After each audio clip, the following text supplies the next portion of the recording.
Hey, you're watching The Intersection, where faith, life, and culture meet. I'm Eric Targe. And I'm Justin May. And I'm neither of them. Oh, thank God. And he is blessed to not be either of us. Exactly. We are super excited to have the one, the only, Dr. Ed Stetzer here to talk about a very important issue, that is facial hair required for people in the pastorate? There are three kinds of people in the world. There's men with beards, women, and boys.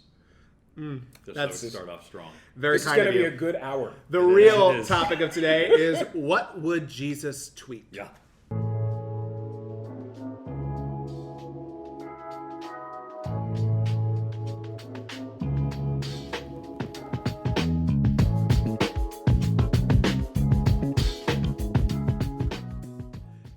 Pastor Ed, thank you so much for joining us and giving us some of your time today. We just so appreciate that. And we're excited to kind of delve into this subject of what would Christians tweet. And obviously, we're not talking just about Twitter, we're talking about Facebook, Instagram, TikTok, whatever you're on.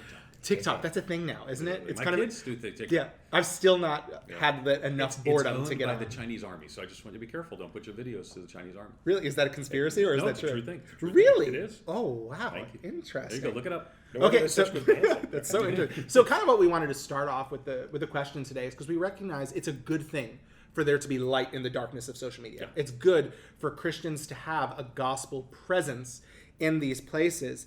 However, what are some of the common issues that you've seen as someone who is basically on all the social media except probably TikTok? And I know you're posting and giving really important information. You're a social and cultural commentator. What are some of the issues you're seeing with Christians being on social Well, media? I think that Christians have not navigated well on social media, probably in three areas. One, they've become disproportionately angry in an echo chamber that just reinforces that anger. Yeah. And so not all, but you see a lot of anger, and you click on the link, and you're like, what's the bio of this person who just said this horrible thing? And it says, follower of Jesus, disciple. And you're like, okay.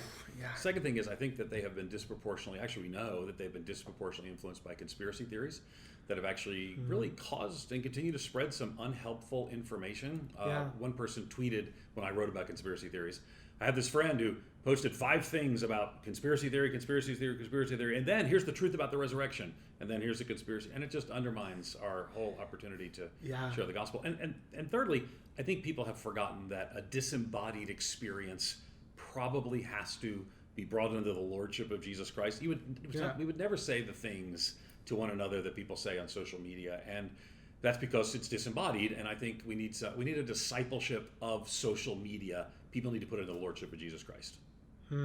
That's such a good word. Yeah, and so you just wrote something a couple of days ago, at least a couple of days to us. I'm not sure when this drops, but I thought it was just an amazing, thoughtful piece that was convicting to all of us about compassion. Yeah. And about that last point. Yeah. And about, Yeah. hey, recognizing that not just in the social media arena, but really thinking about the people who are on opposite ends of how we're dealing with the virus and everything else are demonizing one another, and it's sort of becoming like the new political divide. I think we've gotten better maybe as a church about, well, Republicans and Democrats can sort of get along, but this is an uncharted area. Yeah. How can we have more compassion online? I mean, like, what's you see, Eric sees, I see, we see a comment out there from somebody, it's just what you just said, tearing somebody's head off, absolutely not witnessing their faith well. I mean, how can we counter that? Yeah, so I wrote a little bit about this in Christians in the Age of Outrage. There's a whole chapter on social media because I think it's a great area where Christians are struggling. Now, some are excelling, but some are failing. Yeah. And I think we're much more likely to see contempt and disgust kind of vented on social media, particularly Twitter. It's less so on others because on Twitter you don't have to be connected to somebody. You can just shout anything you want at them, whereas Facebook you got to be friends, Instagram, stuff like that. Yeah. So I think that contempt rather than compassion, and the article you're talking about is, I mean, there were a lot of people showing a lot of contempt towards people who were protesting to open the country. And I get, because for me, I'm one who thinks this is a very big deal. I've been saying it's a very big deal for months, the pandemic. But I also think that people are forgetting that a lot of there are some politicians who take advantage of that. But I work at a university, a college, Wheaton College, and I can work from home. But there's hundreds of thousands, millions of people in America who can't work from home. And they own a styling salon that they are seeing everything they have go away. Going to lose their children, they're going to be able to, they want to provide their children, are going to lose their home. And so I just thought that I might disagree, but the contempt and the disgust doesn't honor the Lord. I think the way of Jesus is more compassion. And so in that article I tried to contrast. Yeah, I do think that the people, that was primarily white, probably some identified as working class, the words that they used in the protests, holding up signs. Many would be Trump supporters as more. And then, okay, I want to have compassion, not contempt for those people. And simultaneously, we're in downtown Chicago recording this, and African Americans are stunningly disproportionately dying from COVID-19 and getting sick from COVID-19.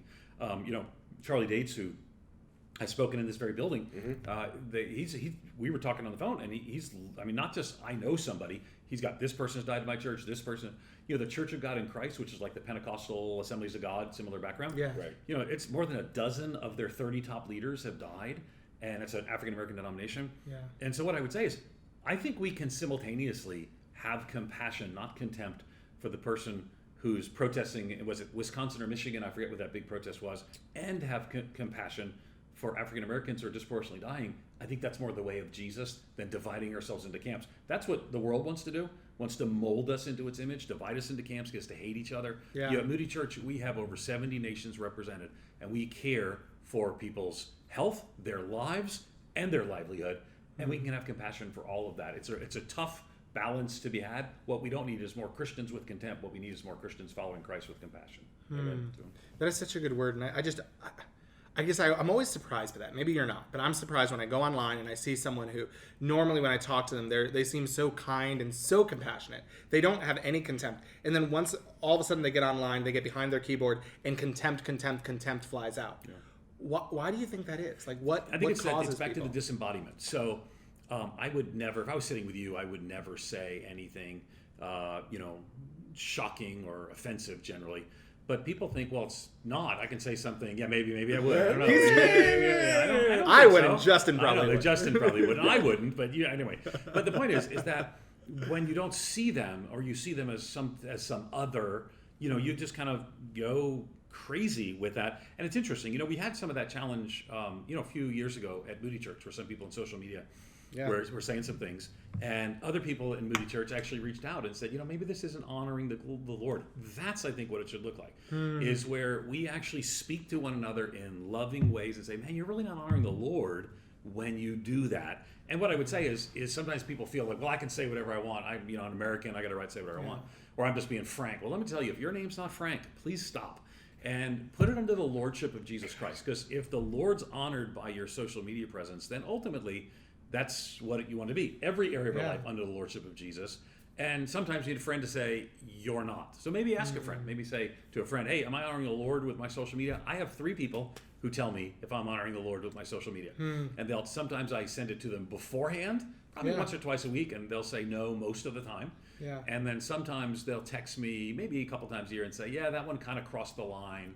You should ask with us first. But I actually have people who do that. And I think all of us would benefit by a social media accountability in our lives. I can name some names I think would find that super helpful. I know I do. I know I need it. Yeah, that's such a good word. I know recently there was something that I wanted to share. And thankfully, Justin was like, dude, you don't need to. Did he say that. Dude? Did he say dude? I say dude a lot. He does say dude a lot. He does. I say dude a lot. Dude is not really one of my words, but he said, it's like, don't do that. He's like, it's not worth it. And just to have that accountability is something we don't typically And of course, Donna, and probably a wife goes a long distance, and Donna's like, you are not saying that on social media. So, but also I have people outside of my family too. Your wife even has a Twitter where it's I think her Twitter in her bio says, I'm only here to monitor my husband. Yes, exactly. She doesn't tweet. It's true. She has 0 followers and follows 0 people. One person follows me and says, please don't follow me. I'm just here to monitor my husband. So yeah, pretty much. And that's my life. And I like it. I'll take it anytime. That's exceptional. I should actually probably find some more accountability on my own end. Yeah. Yes, I've actually been asked to mention that to you during this program. Okay, that's awesome. I feel attacked. I'm out. So the high school just took the whole semester, and we went through 1 John. Yeah. And the thing that this crisis has brought up to me as we just came out of 1 John, and he's just hammering and hammering and hammering on love. We are going to be known by our love. That as the crisis has unfolded, and as all of our reactions to each other, and I know that my heart has been challenged by this. I realized I'm not as sanctified as I thought I was. I'm probably as sanctified as you guys think I am. Which is rough. That would be bad. just in kind of a closing thought from me, I'd love to hear your thoughts on, like, are there other areas of Scripture that you think immediately of when you're like, oh man, this is directly against what God is saying? Like, what is a word of Scripture that sort of convicts you about what you're doing online? Yeah, so I think Proverbs are filled with those kinds of things. So I would say two places that I think Christians would benefit from. First on, yes, love is of God. Everyone born is love of God, and loves God. Does not love, does not know God, because God is love. I mean, boom, that's powerful. I would say James, where he talks about the tongue, and because I mean the tweet is the tongue, right? The Facebook post is the tongue. It's literally your words, just not spoken but typed. So everything about tongue relates to your fingers on a keyboard. And Proverbs. Think about how many times Proverbs talks about the fool who speaks often and early. Now, again, this is from somebody who tweets about once an hour. I tweet during the daytime hours. 12 times a day is our typical goal to tweet. I have a team that helps with that, so it's not all me. So that's a lot of opportunity. When the words are many, the opportunities for transgressions abound. So there's lots of opportunities to fail. So what I would say is thinking about those things. And where people get offended with me generally is two places. When I say truths they don't want to hear. I wrote the article on conspiracy theories, and people just want to say, hey, it's true that there's a secret plot to do so and so. And I got to tell you, Christians, we got to be less gullible. But anyway, so that's when they disagree with something. But the other thing is with humor. People really can tend to be offended by humor. Now I have a disproportionately large Twitter following, so far larger than I should. And I often say that 1 out of every 1,000 people are offended by a joke. Now here's the reality.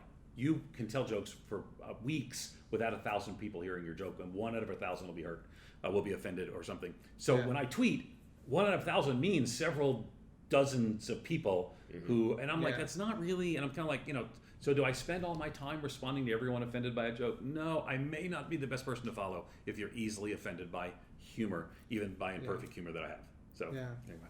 So I think just something to close on, something that might be helpful for us, is can you give the church, just give us some guidelines for when it comes to retweeting, when it comes to posting, when it comes to sharing? Because I think Christians, even more than conspiracy theories sometimes, I think that's a huge issue I've seen, is actually something that we would call truthiness. So perhaps you remember years ago, Stephen Colbert, not endorsing everything of Stephen Colbert, hear me, everyone's going to post something there. Here comes the letter. But Stephen Colbert coined this word truthiness, which means it's not true, but it's true enough and it feels true. It's like this feeling of true. And I've seen Christians post things online that it's like, oh, there's a hint of truth in that. For example, I was talking to you a little bit earlier about one thing. This is apolitical. Hear me, it's apolitical, and you'll see why.